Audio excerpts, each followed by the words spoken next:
बोले भैया दूर करो दुख मेरा। तो वास्तव में ठाकुर बांके बिहारी तो दूर करने वाले है ना दुख को। আমরা ভগবানের সম্মুখে গিয়ে কি বলি, এ ঠাকুর তোমার চরণে সব সমর্পণ করে দিলাম, তাই না? আচ্ছা, যদি ভগবানের চরণে সবকিছু সমর্পণ করে দেই, তাহলে আমাদের তো উচিত যখন আমাদের সব দায়িত্ব তিনি গ্রহণ করছেন, তাকে জিজ্ঞাসা করি, প্রভু তোমার ক্ষুধা লেগেছে কিনা, তৃষ্ণা পেয়েছে কিনা, তুমি এখন শয়ন নিদ্রা যাবে কিনা, উচিত কিনা? কিন্তু আমরা সেটা করি কি? করি না। তাই একদিন ভক্তদের সম্মুখে ভগবান উপস্থিত, তো সকল ভক্ত এক জায়গায় হয়ে ভগবানকে প্রশ্ন করছেন, প্রভু তোমার কি লাগবে বলো, তোমার এত মনে বাসনা, ভক্ত কিছু দেয় না, বলো তোমার কি লাগবে তাই তোমায় দেব।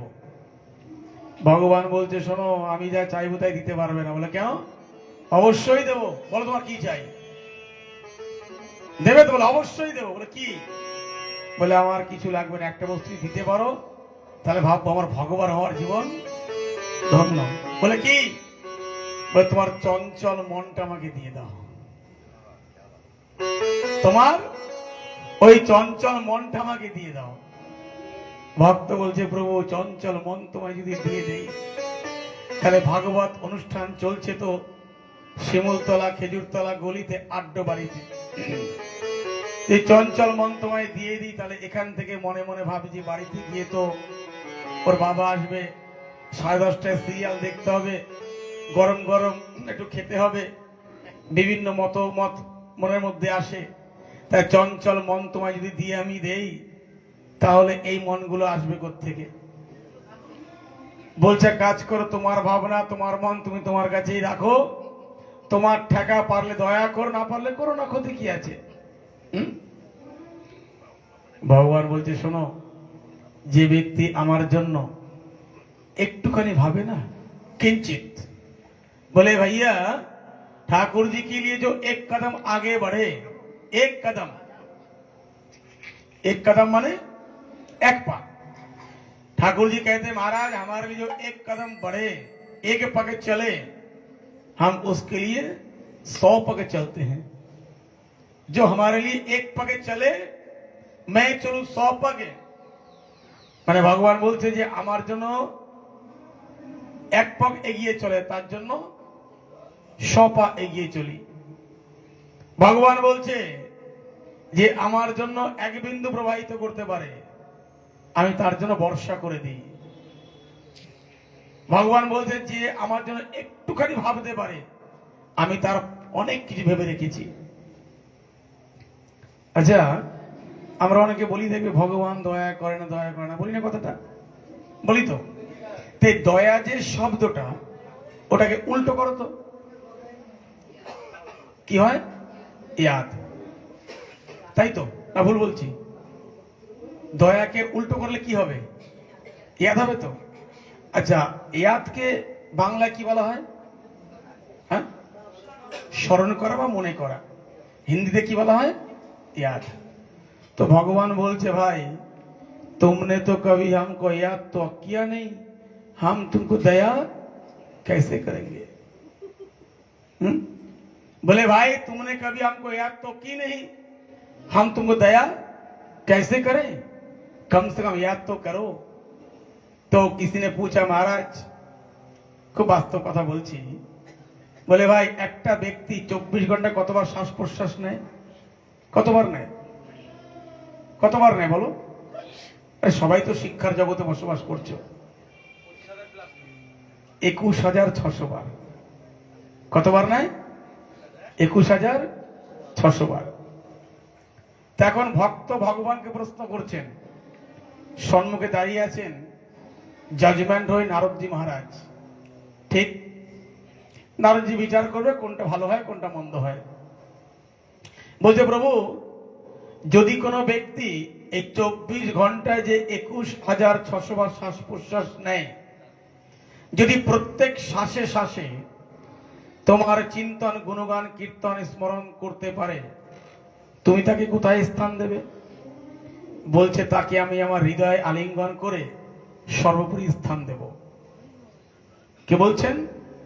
ভগবান। কাদের জন্য বলছেন? ভক্তদের জন্য। এখন নারদজি মাঝখানে বসে আছেন। নারদ বলছে, প্রভু যদি আপনি আমাকে আদেশ করেন তাহলে আমি একটু ভক্ত হয়ে আপনাকে প্রশ্ন করি। চতুর্থ, ভয়ঙ্কর চতুর নারদজি। তা বলছে বলো। তা বলছে, দেখুন আপনি জানেন আমি আগে দাসীর পুত্র ছিলাম। দাসীর পুত্র ছিলাম আগে। তো দাসীর পুত্র থাকাতে মা সাধুসঙ্গ করতো, কোনো কারণে আমি আবার এই জন্মে এসে ব্রহ্মাজির মানসপুত্র জন্মগ্রহণ করি।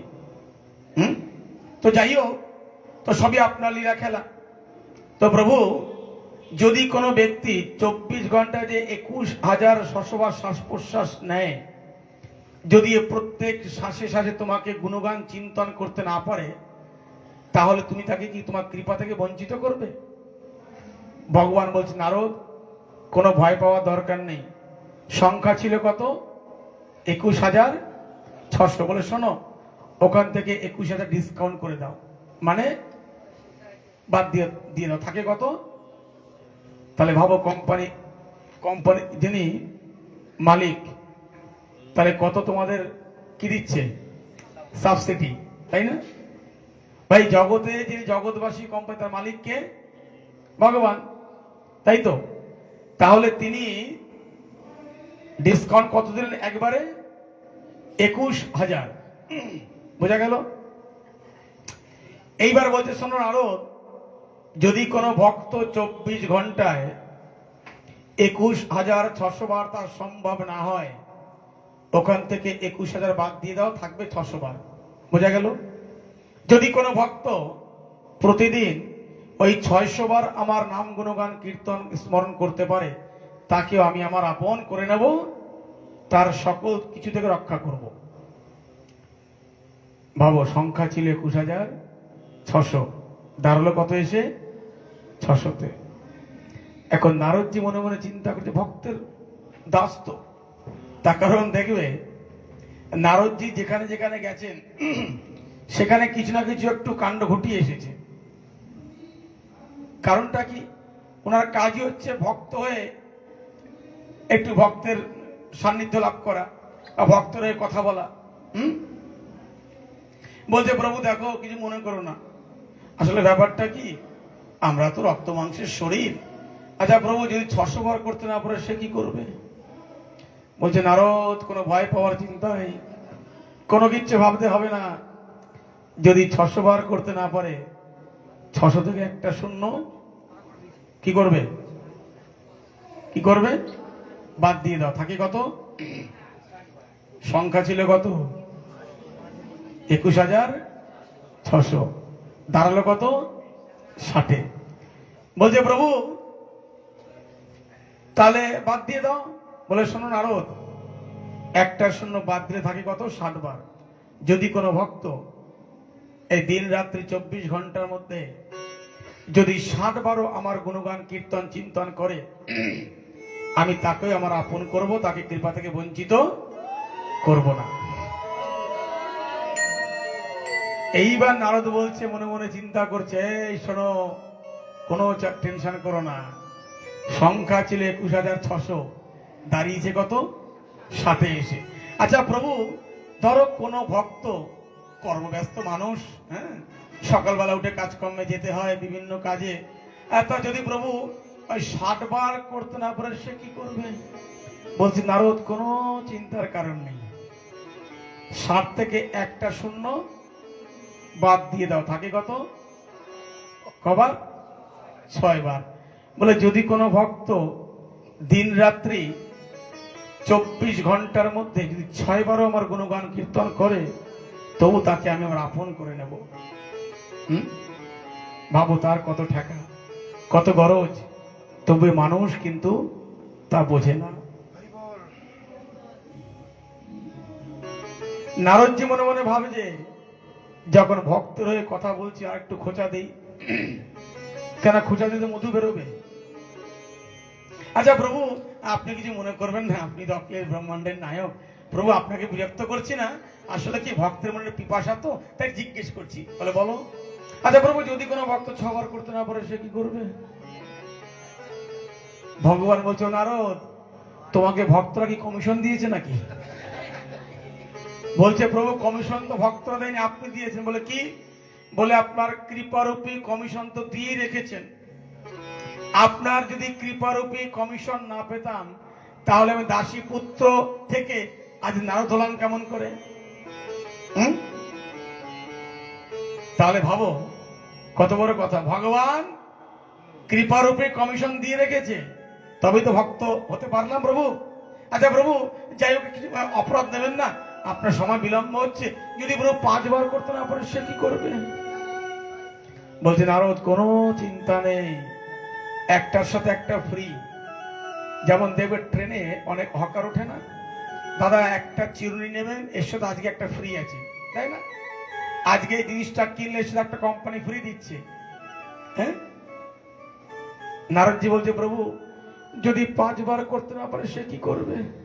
বলে, কিচ্ছু চিন্তা করো না, মাঘ মাস চলছে, সামনে চৈত্র সেল আসছে, একেবারে ডিসকাউন্ট, 5 থেকে 1 অঙ্ক বাদ দিয়ে দাও, থাকি কত? বলে, যদি কোনো ভক্ত এই 24 ঘন্টায় 4 বার আমার গুণগান কীর্তন নাম করতে পারে তাকেও আমি আমার আপন করে নেব, আমার কৃপা থেকে বিন্দুমাত্র বঞ্চিত করব না। ভক্তরা চিন্তা করছে, যাক তাহলে ভালোই ব্যক্তি পেয়ে গেছি। নারদজি একটু খোঁচাও নাকি, দেখি কি পাওয়া যায়।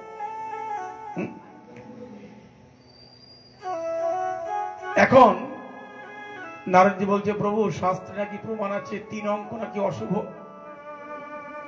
বলছে, হ্যাঁ 3 অঙ্ক অশুভ, আবার 3 অঙ্ক শুভ। 3 অঙ্ক অশুভ কোথায়? বলছে, কাম, ক্রোধ আর কি? হ্যাঁ, ভুলে যাই, একটু মনে করিয়ে দিও। কাম, ক্রোধ আর লোভ। আবার বলছে 3 অঙ্ক ভুল কোথায়? হিংসা, অহংকার আর মাৎসর্য। আবার বলছে 3 অঙ্ক শুভ কোথায়? বলে গুরু গোবিন্দ রাধারানী। আবার 3 অঙ্ক শুভ কোথায়? বলছে মাতা পিতা গুরু। আবার 3 অঙ্ক শুভ কোথায়? বলে ব্রহ্মা বিষ্ণু মহেশ। আবার 3 অঙ্ক শুভ কোথায়? বলে শিব পার্বতী আর ব্রহ্মা। আবার 3 অঙ্ক শুভ কোথায়? বলছে ভজন, সাধন, তাপ, তাপ মানে তপস্যা। আবার 3কে তুমি যদি বর্ণ পরিচয় নিয়ে যাও তাহলে কি হয়? কি হবে? হ্যাঁ, গণিতে 3 আসলো, ভাগ্য লক্ষ্য করবে। 1 চন্দ্র, 2 পক্ষ, 3 নেত্র হয়ে গেল। আবার ওই 3কে তুমি যদি একটু ভেবে নাও যে আমি 3কে নিয়ে গেলাম গণিত থেকে বর্ণ পরিচয়, মানে স্কুলে পড়ে না, প্রাইমারি স্কুলে মাস্টারমশাই পড়ান তো অ আ করে, তাহলে ওই 3কে একটু নিয়ে যাও বর্ণ পরিচয়, তাহলে কি দাঁড়াবে? ওখানে তো 3কে তো আসবে তো। अरे मुखे बोलो ना भाई, शर्म आ रही है आपको बोलने में? ভয় পাচ্ছ? डर लग रहा है क्या? মানে 3 তালে দিয়ে কি হলো? ত। আর এই তকে কি বলছেন? তপ করা, তপস্যা করা। তাহলে প্রভু, তাই আপনার বক্তব্য 3 অঙ্ক শুভ আর অশুভ। বলছে না, শোনো, বলে 3 অঙ্কেতে শব্দ দুটো, একটায় তপস্যা করা হয় আর একটায় কি হয়? গণিতে গেলে শুভ অশুভ মিশ্রিত করা হয়। এখন তুমি যদি তোমার মধ্যে অশুভ বস্তুকে ধরে রাখো তাহলে অশুভ। তুমি শুভকে চিন্তা করো না, শুভ চিন্তা হও, শুভ চিন্তা করো, অশুভ চিন্তা কেন করবে? তা শোনো প্রভু, তাহলে কি করতে হবে? বলে শোনো, 3 অঙ্ক কখনো অশুভ নয়। যদি কোনো ব্যক্তি 24 ঘন্টা 3 বারও আমার গুণগান কীর্তন করতে পারে তাহলেও তার মঙ্গল হবে, আমি তাকে আমার আপন করে নেব। এইবার নারদজি মনে মনে চিন্তা করছে, বাবা সংখ্যা ছিল 21,600, আসলো কততে? হ্যাঁ, 2। আচ্ছা শোনো নারদ, যদি কোনো ভক্ত এই 2 বার, একবার সকালে একবার রাত্রিতে, মানে একবার দিনে একবার রাতে, যদি 2 বারও আমার চিন্তন করতে পারে তাহলেও তাকে আমি আমার কৃপা থেকে বঞ্চিত করব না, আমি আপন করে নেব। নারদ বলছে, প্রভু আমি নাকি শুনেছি যে দু নৌকায় পা দিয়ে কখনো চলা যায় না। চলা যায়? হ্যাঁ, দুই অঙ্ক নাকি অশুভ, আমি শুনেছি জেনেছি। বলছে, শোনো নারদ, এটা সত্যি কথা। দুই নৌকায় পা দিয়ে কখনো চলা যায় না, আর দুমন হলে কখনো কি কাজ হয় না। একসাথে দুটো কাজ কখনো হয়? হয় না তো। একটু উদাহরণস্বরূপ বলছি এখানে, আমাকে মনে করিয়ে দেব, প্রসঙ্গটা কোত্থেকে আমি ছাড়লাম এখানে, ভুলে গেলে মনে করিয়ে দেবা। একসাথে হয় না কেন তার প্রমাণ, একদিন জনক রাজা, কোন রাজা? জনক রাজা, তিনি তার রাজপ্রাসাদে এক সুন্দর বিশাল ভগবতীয় আলোচনার মঞ্চ তৈরি হয়েছে, করেছেন। তো সেখানে ভগবত আলোচনা চলছে, অনেক শ্রোতা ভক্ত ওখানে উপস্থিত। ইতিমধ্যে প্রতিদিন পাঠ চলছে, পাঠ সবাই শুনছে, খুব আনন্দ হচ্ছে। তো পাঠ সমাপ্তের পরে সকলে চলে গেছে, কিন্তু একজন ব্যক্তি ওখানে রয়ে গেছে, সবাই চলে গেছে। এখন জনক রাজা বলছেন, এই পাঠে যত শ্রোতা ভক্ত এসেছিল সবাই তো পাঠ শ্রবণ করে চলে গেল, তাহলে ওই ব্যক্তি এখানে উপস্থিত এত রাতে কারণটা কি, এত সময় ধরে কেন আছে জিজ্ঞেস করো। যখন গিয়ে তার পার্শ্বটা জিজ্ঞেস করলেন যে ভাই সবাই তো পাঠ শ্রবণ করে চলে গেল, তুমি কেন আছো? তা বলছে, আমার একটু মনে প্রশ্ন আছে, আমি জিজ্ঞেস করব, তাই আমি এখানে উপস্থিত রয়েছি। বলে, কি প্রশ্ন? বলে, আপনাকে বলবো না, আমি রাজাকেই বলবো। ভালো কথা। যখন জনক রাজার কাছে পৌঁছালেন সেই শ্রোতা, জনক রাজা বলছেন, বলো বাবা তোমার কি প্রশ্ন? এইবার সেই প্রশ্ন করছেন কে? ওই শ্রোতা। বলছে, রাজা সাহেব, আপনি এই ভগবতী আলোচনা খুব সুন্দর করেছেন, অপূর্ব হয়েছে, আমি মনোমুগ্ধ হয়ে শ্রবণ করেছি, কিন্তু কি জানেন? বলে, কি? আমার একটা প্রশ্ন জেগেছে মনে মনে। বলে, বলো। আমি পাঠ শুনছিলাম আর ওই আপনাকে দেখে প্রশ্ন করছিলাম আর ভাবছিলাম আর করছিলাম। বলে, কি? বলছে, আপনার দুই পাশে দুজন যে অপ্সরায় ছিল চামর ব্যঞ্জন করছিল। কি করছিল? চামর ব্যঞ্জন করছিল। এরা কারা? কথার মানে কিন্তু বুঝে নিও। শ্রোতা কি বলছেন? আপনার দুই পাশে যতক্ষণ পর্যন্ত আপনার ভাগবত চলছিল, এই দুজন চামর ব্যঞ্জন করছিল, এরা কারা?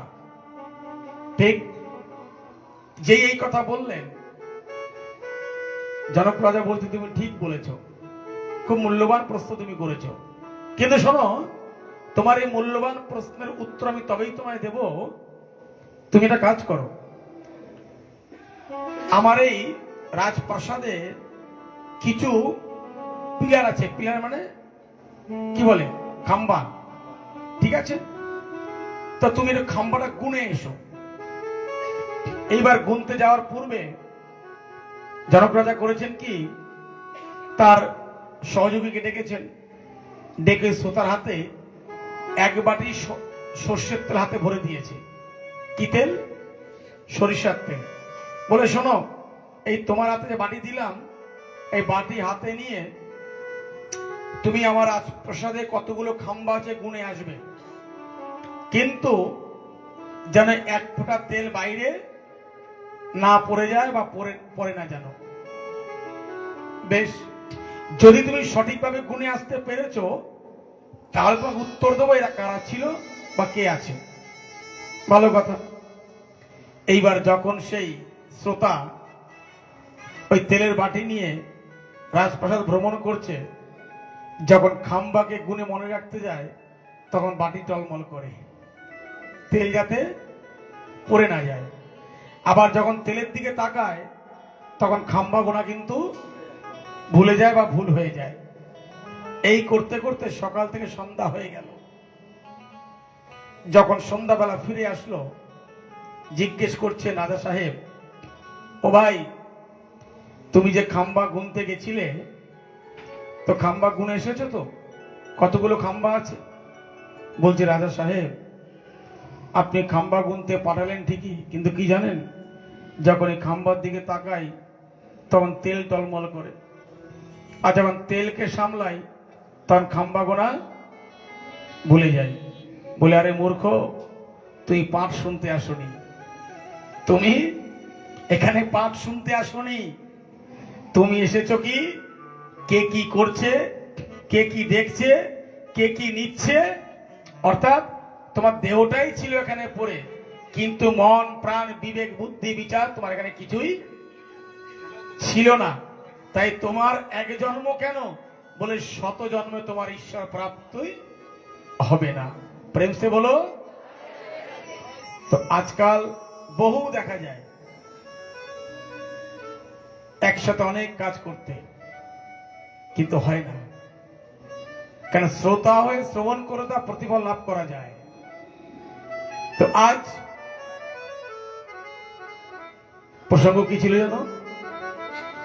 হ্যাঁ, দুই নৌকে পা দিয়ে চলা যায় না। তা বলি, শোনো নারদ, আমি আবার বলছি, যদি কোনো ভক্ত এই 24 ঘন্টায় দুবার আমার গুণগান কীর্তন চিন্তন করতে পারে, তাকেও আমি আমার আপন করে নেব। বলছে, প্রভু, আসলে চঞ্চল মানুষ তো, রক্ত মাংস দিয়ে তৈরি করা শরীর, প্রভু আমার মনে হয় যে দুবার এরা করতে পারবে না। শোনো নারদ, 21,600 সংখ্যা ছিল, আমি তোমায় কথা দিলাম 2 থেকে 1টা অঙ্ক বাদ দিয়ে দাও, থাকে কত? বলে 1। ওরে নারদ, আমি উদ্ঘোষ করছি, যদি কোনো ভক্ত একবার 2 বাহু তুলে বলতে পারে, কৃষ্ণ তুমি আমার, আমি তোমার, আমি সকল কিছু পরিত্যক্ত করে তাকে আমি আমার আপন করে নেব। খালি একবার বলো, কৃষ্ণ তুমি আমার, আমি তোমার, একবার। তাই বলে না, ডাকো তার ডাকার মতন তুমি ডাকো, ডাকো, ডাকার মতন ডাকো। আমরা ভাবি অনেকে যে বোধহয় আমি ভাগবতে আমি এখন যাব না, সময় নেই, পরে যাব। ভুল। যাকে ভগবান কৃপা করে নিয়ে আসবেন, শুনে রেখে দাও, যাকে ভাগবত ভগবান কৃপা করে তার সম্মুখে নিয়ে আসবে, তিনি উপস্থিত হতে পারবেন আর তিনি ভাগবতের কৃপা লাভ করতে পারবেন। প্রেম সে বলো। তার কারণ সুখদেবজি বলছে, রাজেন, চিন্তামণি লোক সুখ শারদু স্বর্গ সম্প্রদা মত প্রীত গুরু বৈকুণ্ঠে যোগী দুর্লভম। চিন্তামণি লোকসুখম শরদু স্বর্গ সম্প্রদা মত প্রীত গুরু বৈকুণ্ঠে যোগী দুর্লভম। দেখো, সকলের জীবনে ভাগবত প্রাপ্তি সম্ভব নয় যদি তিনি কৃপা না করেন। তার প্রমাণটা কি? এই যে উল্লেখ করলাম এখানে, চিন্তামণি লোক সুখম শরদু স্বর্গ সম্প্রদা মত প্রীত, কথা লক্ষ্য করবে, মত প্রীত গুরু বৈকুণ্ঠে যোগী দুর্লভম। সুখদেবজি বলছে, রাজেন, মানুষ বিচার করে যে আমি মরলে স্বর্গে যাবে, উনি মরলে বৈকুণ্ঠে যাবে, উনি মরলে নরকে যাবে, উনি মরলে গোলকে যাবে। বিচার করে না যে এত অপরাধ করেছে ও নরকে ঠাঁই হবে না, তাই না? আবার কেউ কেউ বলে যে না না, খুব ভালো দান ধ্যান করেছে, ধাম তীর্থ ভ্রমণ করেছে, উনি স্বর্গেই যাবে।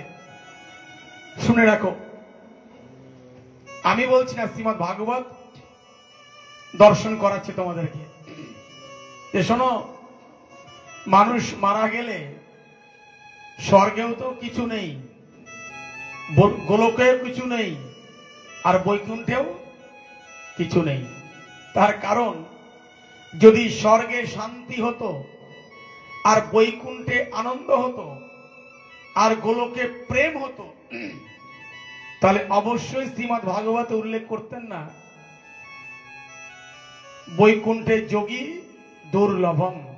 অর্থাৎ যখন সুখদেবজি মহারাজ রাজা পরীক্ষিতকে 7 দিন ব্যাপী শ্রীমদ্ ভাগবত সপ্তাহ ভক্তি জ্ঞান যজ্ঞের সংকল্পবদ্ধ হয়ে শ্রবণ করার আকাঙ্ক্ষিত মনোভাব নিয়ে এগিয়েছেন, তৎক্ষণাৎ ওই উদ্ঘোষ শ্রবণ করে স্বর্গ থেকে, গোলক থেকে, বৈকুণ্ঠ থেকে একত্রিত ওখানকার যারা বাসিন্দা ছিলেন, গোলকবাসী, বৈকুণ্ঠবাসী, স্বর্গবাসী, সকলে এক জায়গায় হয়ে চিন্তা করলেন, আরে সর্বনাশ, এত বড় সুবর্ণ সুযোগ এ ছাড়া যায় না। বলে কি? বলে পৃথিবীতে গঙ্গা সুরধনির তীরে শুক্রতলে অক্ষয় বটবৃক্ষের ছত্র ছায়াতে রাজা পরীক্ষিতকে সুখদেবজি মহারাজ 7 দিন ব্যাপী শ্রীমদ্ ভাগবত রসাস্বাদন করাবেন। ঠিক? তাহলে কাজ করো, আমাদের যেতে হবে। স্বর্গবাসী বলছেন গোলকবাসীকে, গোলকবাসী বলছেন বৈকুণ্ঠবাসীকে, এই শোনো, সুযোগ ছাড়া যাবে না। খুব গুরুত্বপূর্ণ কথা শোনো। বৈকুণ্ঠে যারা বসবাস করে তারা বলছেন আসবেন। কোথায় আসবে? পৃথিবীতে। স্থানটা কোথায়? শুক্রতাল। স্বর্গবাসী বলছেন পৃথিবীতে আসবে। কোথায়? শুক্রতালে। গোলকবাসী বলছেন আসবেন কোথায়? শুক্রতালে। আসার উদ্দেশ্যটা কি? না শ্রীমদ্ ভাগবত আস্বাদন করার জন্য। বোঝা গেল? আর আমরা কি বলছি? মরলে বোধহয় বৈকুণ্ঠে গেলে আনন্দ পাবো, গোলকে কি প্রেম পাবো, আর স্বর্গে শান্তি পাবো। এইবার শোনো, সকল ওই গোলক আর বৈকুণ্ঠ স্বর্গবাসী এক জায়গায় হলেন, বলছে দেখো ভাই, এই সুবর্ণ সুযোগ বারবার আসবে না, আমরা এক্ষুনি চল ওখানে যাই। এইবার যখনই যাবে বলে মনস্তাপ করেছে, বলছে শোনো, শাস্ত্রে নিয়ম আছে কখনো 4টে জায়গায় খালি হাত যেতে নেই। কটা? 4টে স্থান কখনো খালি হাত যেতে নেই। বলে কোথায়? বলে সর্বপ্রথম গুরু পাঠে, কখনো গুরু পাঠে, মানে গুরুদেবের কাছে, সে গুরুদেবের আশ্রম হোক বা গুরুদেবের গৃহ প্রাঙ্গণ হোক, কখনো গুরু পাঠে খালি হাত যেতে নেই। দ্বিতীয় বলছে কোন পাঠ কীর্তন অনুষ্ঠানে খালি হাতে যেতে নেই, মঠ মন্দিরে। তৃতীয় বলছে কখনো আদালতে খালি হাত যেতে নেই, কেন আদালতে যদি খালি হাত তুমি যাও, ওখানকার যিনি অ্যাডভোকেট সাহেব আছেন তোমাকে সময় দেবে না। দেবে কি? দেবে না। কারণ সে পড়াশোনা করেছে, তার পরিশ্রম করেছে। আর চতুর্থ কি? বলে পরম কোন আত্মীয়তার কাছে, যেমন তুমি ছেলেকে বিয়ে দিয়েছো বা মেয়েকে বিয়ে দিয়েছো, আত্মীয়তা করেছো, একটা সুন্দর সম্পর্ক তৈরি হয়েছে, সেখানে খালি হাত গেলে শোভা পায় না। তাই বলছে কখন 4টে স্থান খালি হাত যেতে নেই। এখন বলে কি নিয়ে যাবে? বৈকুণ্ঠ থেকে নিয়ে আসা কিছু নেই, গোলকেও কিছু নেই। শ্রীমদ্ ভাগবত কি বলছেন? বলছে আছে। বলে কোথায়? শরদু স্বর্গ সম্প্রদায়। এই যে শরৎ শব্দটা ভাগবতে কি বলছেন? শরদু স্বর্গ সম্প্রদা, অর্থাৎ স্বর্গের সম্পদ কি? শরদ মানে অমৃত, আর কিছু নেই। শরৎকে অমৃত বলা হয়েছে সাধু ভাষায়, ভাষা সংগীতায়। তাহলে স্বর্গের সম্পদ কি? অমৃত, আর তো কিছু নেই। এইবার ওই গোলকবাসী, বৈকুণ্ঠবাসী, স্বর্গবাসী একত্রিত হয়ে ওই কলসি ভরে ভরে সেই অমৃত নিয়ে শুক্রতলে উপস্থিত হয়েছেন। যেই উপস্থিত হয়েছে, হঠাৎ সুখদেবজি বলছেন, কি ব্যাপার, তোমরা অচেনা অনেক ব্যক্তি দেখছি এখানে, তোমাদের তো কখনো আগে দেখিনি, তা তোমাদের পরিচয় কি? তারা নিবেদন করছেন, আমরা গোলকবাসী, উনি বৈকুণ্ঠবাসী, উনি স্বর্গবাসী। সুখদেবজি বলছে, দেখো ভাই, তোমরা যে বৈকুণ্ঠ থেকে, গোলক থেকে, স্বর্গ থেকে এখানে এসেছো পৃথিবীতে, এর কারণটা কি, এর পরিভাষাটা কি? বলছে, আমরা শুনতে পারলাম বা জানতে পারলাম যে আপনি নিজ গুণে কৃপা করে এই রাজা পরীক্ষিতকে 7 দিন ব্যাপী শ্রীমদ্ ভাগবতের রসাস্বাদন করিয়ে ওনাকে মুক্তি দেবেন। তাই আমরা শোনা মাত্র আমরা আপনার সম্মুখে উপস্থিত হয়েছি। কিন্তু শুনুন প্রভু, আমরা কিন্তু খালি হাতে আসিনি। আমাদের নিবেদন আপনার শ্রীপাদ পদ্মে আমরা এই স্বর্গ থেকে কলসি ভরে ভরে অমৃত নিয়ে এসেছি। তাই আপনি যেগুলো কৃপা করে এই আমাদের নিয়ে আসা অমৃত আপনি রাজা পরীক্ষিতকে পান করান। কাকে পান করাবে? রাজা পরীক্ষিতকে। তার পরিবর্তে আপনি আমাদেরকে শ্রীমদ্ ভাগবত কথারূপী অমৃত আমাদের পান করান। যে এই কথা বললেন, সুখদেবজি খিলখিল করে হেসে বললেন, বলছে, ভাই, তোমাদের কথা একেবারে অমান্য করব না, কিন্তু শোনো, তোমাদের যে নিয়ে আসা অমৃত আমি তোমাদের কথা মতো আমি রাজা পরীক্ষিতকে পান করিয়ে দেব, তাতে কোনো বাধা নেই। আর তার পরিবর্তে আমি শ্রীমদ্ ভাগবতের অমৃত তোমাদের পান করাবো, এতেও কোনো বাধা নেই। কিন্তু শোনো, ধরো একটা কাঁচের টুকরো আর একটা হীরার টুকরো যদি সমান রাখা যায়, মূল্য কার বেশি? বলছে হীরার। আর কাছে? বলে কাছে তো কোনো মূল্যই নেই। হ্যাঁ, বলে একটু হীরার টুকরো দিয়ে অনেক কাঁচ কেনা যায়, আর অনেক কাঁচের মূল্য দিলেও কিন্তু হীরা কেনা সম্ভব হয় না। আর প্রভু আরো নিবেদন করুন। সুখদেবজি বলছে, দেখো ঋষিও, হীরা সবাই বিক্রি করতে পারে না, আর হীরা সবাই ধারণ করতেও পারে না। বলছে, হীরা বিক্রয় করতে গেলে কি প্রয়োজন? লাইসেন্সের প্রয়োজন। আর হীরা প্রত্যেকে ধারণ করতে গেলে কি প্রয়োজন? বলে অর্থের প্রয়োজন, তাই না? তা শোনো ঋষিবর, তোমাদের যে নিয়ে আসা অমৃত, এই অমৃত হলো ওই টুকরো ভাঙা কাচের সমতুল্য। টুকরো ভাঙা কাচের সমতুল্য। আর শ্রীমদ্ ভাগবত রূপী যে অমৃত, এটা কি কার তুল্য? বলে বহুমূল্য হীরার সমতুল্য। তাই এই হীরা ধারণ করতে গেলে, এই হীরাকে ক্রয় করতে গেলে একটা কাজ করো, তোমরা যে যেখান থেকে এসেছো সেখানে ফিরে যাও। ফিরে গিয়ে বৈকুণ্ঠপতি রাজা যিনি আছেন, স্বর্গবতী রাজা যিনি আছেন, এবং গোলকে যিনি রাজা আছেন, তাদেরকে গিয়ে নিবেদন করো যে প্রভু একটু কৃপা করে আপনি মানুষ জন্ম দিয়ে পৃথিবীতে পাঠান।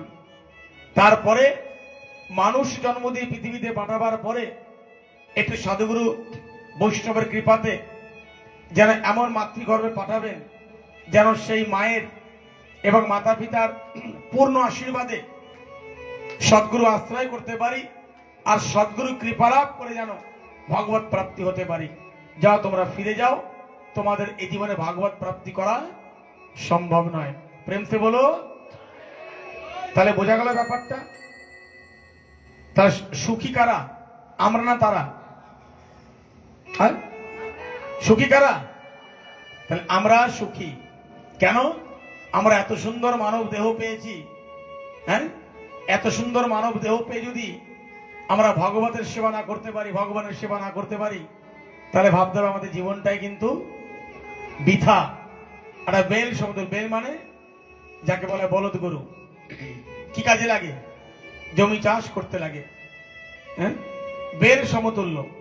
তাই বলছে এত সুন্দর মানব দেহ পেয়ে চেষ্টা করো ভগবানের সেবা করার জন্য। আজ এই কথা বলে সুখদেবজি নিবেদন করছে, রাজেন বরিয়ানে সুতে প্রশ্ন কৃত লোকহিত নূপ আত্মা বিশ্বস্মতম পুষম সুতব্যয়াদিশুয়ে পর।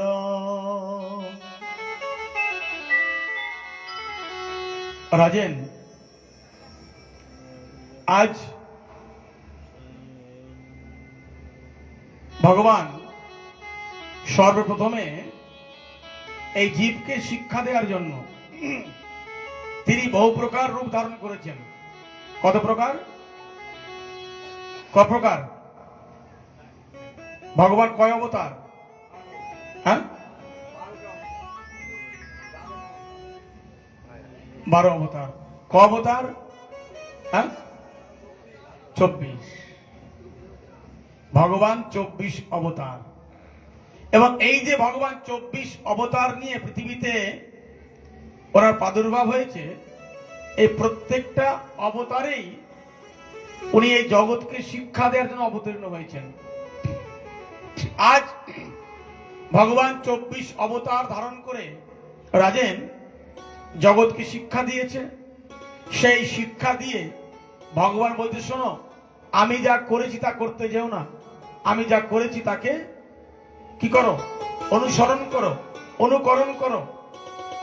অনুসরণ অনুকরণ করলে উপলব্ধি আসবে, অনুভব আসবে, অনুভূতি আসবে, বিভূতি আসবে, আহুতি আসতে বাধ্য হবে। আজ ভগবান 24 অবতার, জেনে রাখো। ভগবানের প্রথম অবতার কি? হ্যাঁ, মাছ অবতার। তাই ভগবানের প্রথম অবতার 4 জন ঋষি রূপে, সনক, সনাতন, সনন্দন, সনত কুমার। কি কি নাম? সনক, সনন্দন, সনাতন, সনত কুমার। প্রথম ভগবানের 4 জন পুত্ররূপে অবতার, ঋষিরূপে অবতার। তারপরে কচ্ছপ, রাম, পরশুরাম, কৃষ্ণ, মৎস্য, কুর্ম, কপিল, 24 অবতার। এবং তার থেকে সব বড় বিলক্ষণ অবতার রাম আর যে কৃষ্ণ, 2 অবতার। এবং রাম আর কৃষ্ণের মধ্যে আমরা অনেক জানি ভেদ আছে, কিন্তু শুনে রেখে দাও, রাম কৃষ্ণ ভেদ কিন্তু কিছু নেই, কোনো ভেদ নেই। যদি কেউ ভাবে যে রাম কৃষ্ণ ভেদাভেদ ভগবানে কিছু আছে, রাম আলাদা কৃষ্ণ আলাদা, সম্পূর্ণ ভুল। হ্যাঁ, ভেদ এক জায়গায় আছে। কোথায়? বলছে ভেদ ওখানটাতে আছে। ভগবান রামচন্দ্র কি? উনি হলেন মর্যাদা পুরুষোত্তম। কি পুরুষোত্তম? মর্যাদা পুরুষোত্তম। আর ভগবান কৃষ্ণ কি? লীলা পুরুষোত্তম। এটা হলো প্রথম ভেদ। দ্বিতীয় ভেদ আছেন। দ্বিতীয় ভেদ কি? বলছে ভগবান রামচন্দ্রের যে নয়ন বড় গম্ভীর, অর্থাৎ স্থির, আর ভগবান কৃষ্ণের নয়ন কি? চপল চঞ্চল। এটাই ভেদ আছে। আরো ভেদ আছে। বলে কি ভেদ? বলে ভগবান রামচন্দ্র তিনি এক বস্ত্রে 14 বছর বনবাসে গেছিলেন। আমরা রামচরিত মানুষে বলি, রামায়ণে আছে যে ভগবান রাম বন গয়া আর ভগবান রাম বন গয়া। মানে বলছে রাম বনে গেছিল আর বনে গিয়ে রাম হয়ে অযোধ্যায় এসেছিল। আর কৃষ্ণ কি? তিনি বিভিন্ন সিঙ্গারে সুশোভিত রয়েছেন। পার্থক্য এটাই। এবং এটাও জেনে রাখো, আজকে আমরা যে এই যে মহামন্ত্র জপ করি না, হরে কৃষ্ণ কৃষ্ণ কৃষ্ণ হরে হরে, হরে রাম রাম রাম হরে হরে, এটা কিন্তু পূর্বকালে আগে কৃষ্ণ ছিল না, আগে রাম ছিল। হরে রাম রাম রাম হরে হরে, হরে কৃষ্ণ কৃষ্ণ কৃষ্ণ হরে হরে। এটা পূর্বে ছিল বৈদিক ক্রিয়া মন্ত্র। কি মন্ত্র? বৈদিক ক্রিয়া মন্ত্র। যেটা বৈদিক ক্রিয়া মন্ত্র শাস্ত্রে বলছেন যে কোনো বৈদিক ক্রিয়া করতে গেলে তাকে শুদ্ধ এবং পবিত্রতা হয়ে বৈদিক ক্রিয়া করতে হয়। যেমন বলছে গায়ত্রী মন্ত্র, যে কোনো স্ত্রী জাতিকে, কোনো মহিলাকে গায়ত্রী জপ করতে নেই, তাদের শক্তি ক্ষীণ হয়ে যায়। এবং আগেকার প্রথা ছিল যে যজ্ঞসূত্র ছাড়া গায়ত্রী যদি কেউ জপ করে তার অনেক বড় অমঙ্গল হয়, এটা নিশ্চিত। এবং গায়ত্রী খুব কঠিন মন্ত্র এবং খুব শক্তিশালী মন্ত্র। যদি কোনো ব্যক্তি গায়ত্রী ঠিকভাবে জপ করতে পেরেছে, সঠিকভাবে তাকে যোগ্য সম্বন্ধে তার প্রতিক্রিয়া আছে। তো আজ গায়ত্রী বৈদিক ক্রিয়া মন্ত্র। তো এই যে হরে রাম এটা আগে ছিল বৈদিক ক্রিয়া মন্ত্র। এবার এই বৈদিক ক্রিয়া মন্ত্র সকল জপ করতে পারবে না, সূচি অসুচি পবিত্র অপবিত্র ব্যাপার থাকে। এই বৈদিক ক্রিয়া মন্ত্রকেই সহজভাবে আমাদের এই কলিযুগের জীবকে উদ্ধার করার জন্য শ্রীমান মহাপ্রভু করলেন কি করলেন? তারক ব্রহ্ম নাম সংকীর্তনে পরিণত করলেন, উল্টে দিলেন। কেন উল্টে দিল? আমরা অনেকে জানি, শুনে রাখো, যে সম্প্রদায় 4টে, তাই তো? তাই না? কিন্তু না, ভুল। সম্প্রদায় 10টা। কটা সম্প্রদায়? 10টা। শ্রীমান মহাপ্রভুর পৃথিবীতে প্রাদুর্ভাব কত? 537 বছর। তার পূর্বে ভগবান রুদ্র অবতার ছিলেন জগৎগুরু শঙ্কর আচার্য। জেনে রাখো, সেই জগৎগুরু শঙ্কর আচার্যের 10 জন শিষ্য ছিলেন। সেই 10 জন যে শিষ্য সন্ন্যাসী ছিলেন, তাদের নামে সম্প্রদায় তৈরি করা হলো। গিরি, পুরী, অর্ণদণ্ডী, ভারতী, ঈশ্বরপুরী ইত্যাদি। এই 10 জন সম্প্রদায়ের মধ্যে মহাপ্রভু কোন সম্প্রদায় ছিলেন? ভারতী সম্প্রদায় ছিলেন মহাপ্রভু।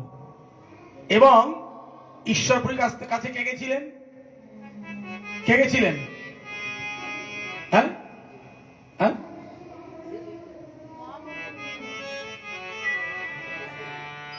শোনো, ভারতী গোসাই আর ঈশ্বরপুরী এই দুজন হচ্ছেন মহাপ্রভু 2 গুরু।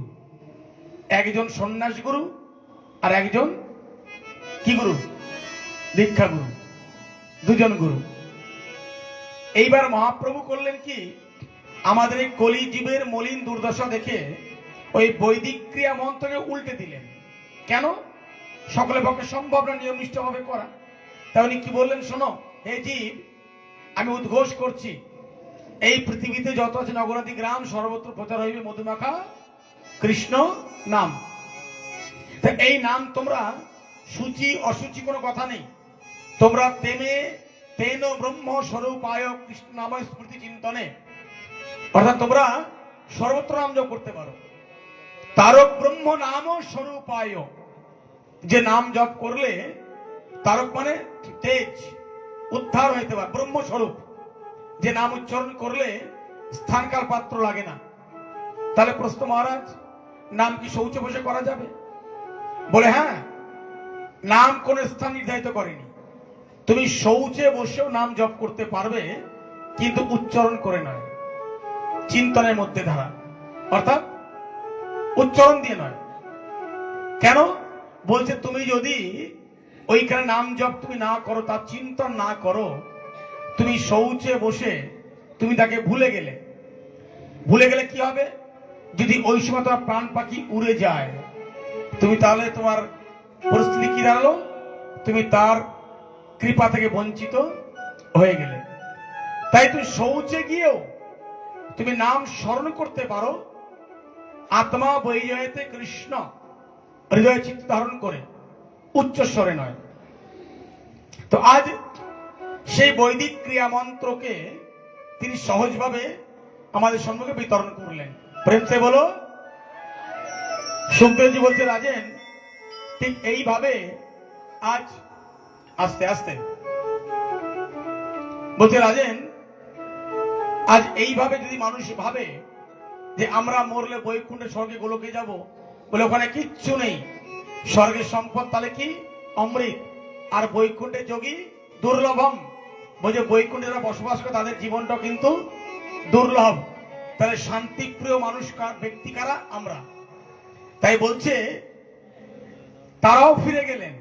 ফিরে যাওয়ার পরে ভগবান রাজেন 24 অবতার নিয়ে পৃথিবীতে এসেছিলেন। প্রত্যেকটা অবতারে, এবং শুধু অবতার নয়, ভগবান যত প্রকারের লীলা করেছেন, জেনে রাখো আজকে ভগবান যত প্রকারের লীলা করেছিলেন সব থেকে সুমধুর লীলা কোনটা? হ্যাঁ হ্যাঁ, ভগবান তো মানুষ ছিল নাকি?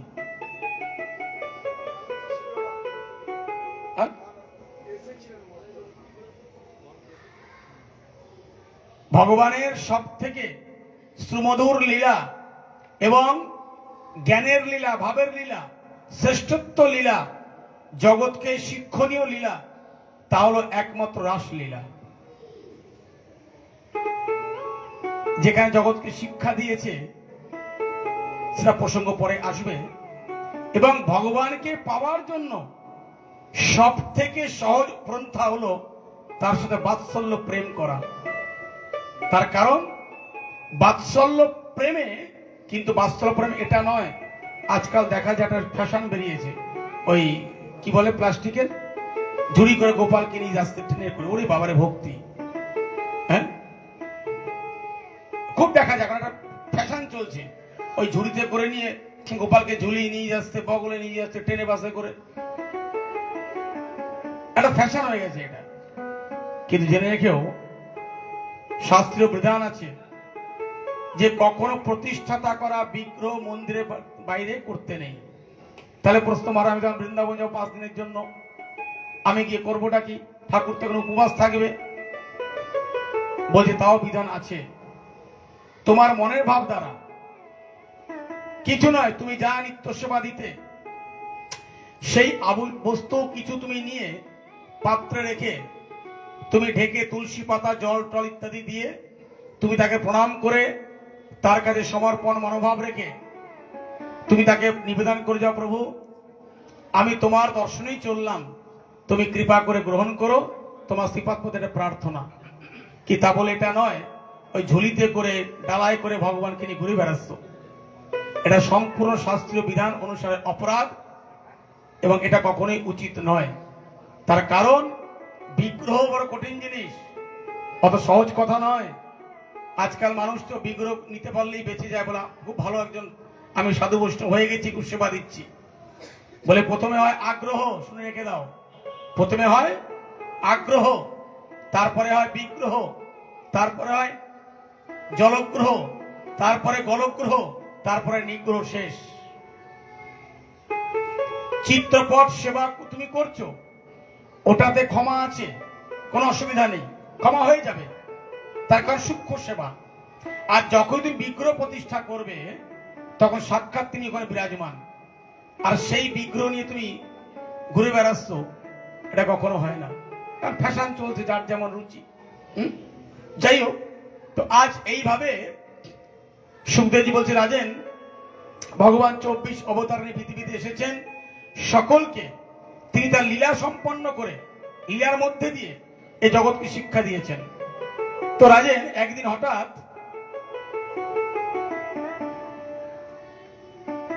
দেবতা আর দৈত্যরা, দেখো এই যে দেবতা আর দৈত্য, এটা ডিফারেন্সটা, পার্থক্যটা কি? দেবতাদের মনোভাব আর দৈত্যদের মনোভাব, তারাও তো মানুষ, তারাও মানুষ। আমি বলছি যে ধরো তুমি, আমরা কথা কথায় বলি কলিযুগ কলিযুগ কলিযুগ, ভুল কথা। কখনো তোমায় কলি বলে তোমার বুদ্ধি না আসুক, যার যার বিচার। আমরা দোহাই দেই কলিযুগের ছেলে পেলে, কলিযুগের বাবা মা ইত্যাদি আমরা বলি। তুই ছোট্ট লক্ষ্য করবে, ধরো তোমার বাড়িতে কোন একজন সাধুগুরু বৈষ্ণব ব্রাহ্মণ কেউ গেছে, এখন সেখানে যাওয়ার পরে সেই বাড়ির মা বাবা সেই ব্যক্তিকে প্রণাম করলেন, শ্রদ্ধা ভক্তি নিবেদন করলেন। ভালো করে বুঝবে জিনিসটা। কিন্তু এইবার সেই বাড়িরই সন্তান, অর্থাৎ তারই পুত্র। বাবা বলছেন এই ওনাকে প্রণাম কর। ছেলেটি মুখ বেঁকিয়ে দাঁড়িয়ে থাকলো, এবং মাও বলছে বাবা প্রণাম কর ওনাকে, উনি এসছেন প্রণাম কর, যাই সম্মান দিক না কেন। ও কিন্তু প্রণাম করলো না, ও চলে গেল। খুব কথা লক্ষ্য করে শুনবে, প্রণাম কিন্তু করলো না, চলে গেল। এইবার যিনি গেছিলেন তিনি বলছেন তার বাবা মাকে, ওই বাড়ির লোকদেরকে, যে তোমার ছেলে কিন্তু অহংকার হয়ে গেছে, তোমার ছেলে খুব অহংকারী হয়ে গেছে, কলিযুগের ছেলে পেলে তো, ইত্যাদি ইত্যাদি বলে তাকে বুঝিয়ে দিলেন। এখন যদি প্রশ্ন করা হয়, এই যে প্রণামটি ছেলেটি করলো না, ঠিক তারই সন্তান, তার মাতা পিতা, তাহলে তারা, ছেলেটি দেখলো যে আমার মা বাবা তাকে প্রণাম করলো, সম্মান শ্রদ্ধা নিবেদন করলো, বলা পরে প্রণাম করলো না, তাহলে এখানে দোষটি কার? ছেলেটির, না তার মা বাবার, না সেই মহারাজ প্রভুর? কার দোষ? হ্যাঁ, পিতামাতার। কার দোষ? পিতামাতার। ছেলেটির দোষ, তাই তো? কেউ বললে পিতামাতা, কেউ বললে ছেলেটি। কার দোষ? পিতামাতার। শোনো, কথায় লক্ষ্য করো। ছেলেটি উত্তর দিচ্ছেন মাতা পিতাকে, মা বাবা কিছু মনে করো না, তুমি আমার মা, তুমি আমার পিতা, ঠিক? আমি সর্বস্বকে নিয়ে তোমায় প্রণাম করছি, তুমি আমার সব, আমার কাউকে দরকার নেই। কেন? কারণটা কি? মাথায় রাখবে সবসময় জিনিস, ভণ্ডামো করে, চতুরামি করে, লোককে ঠগিয়ে, লোক দেখানো কিছু করে বেশি দিন কিন্তু চলা যায় না। যায় নাকি? যাবে না, ধরা একদিন পড়বেই। ছেলেটি বলছে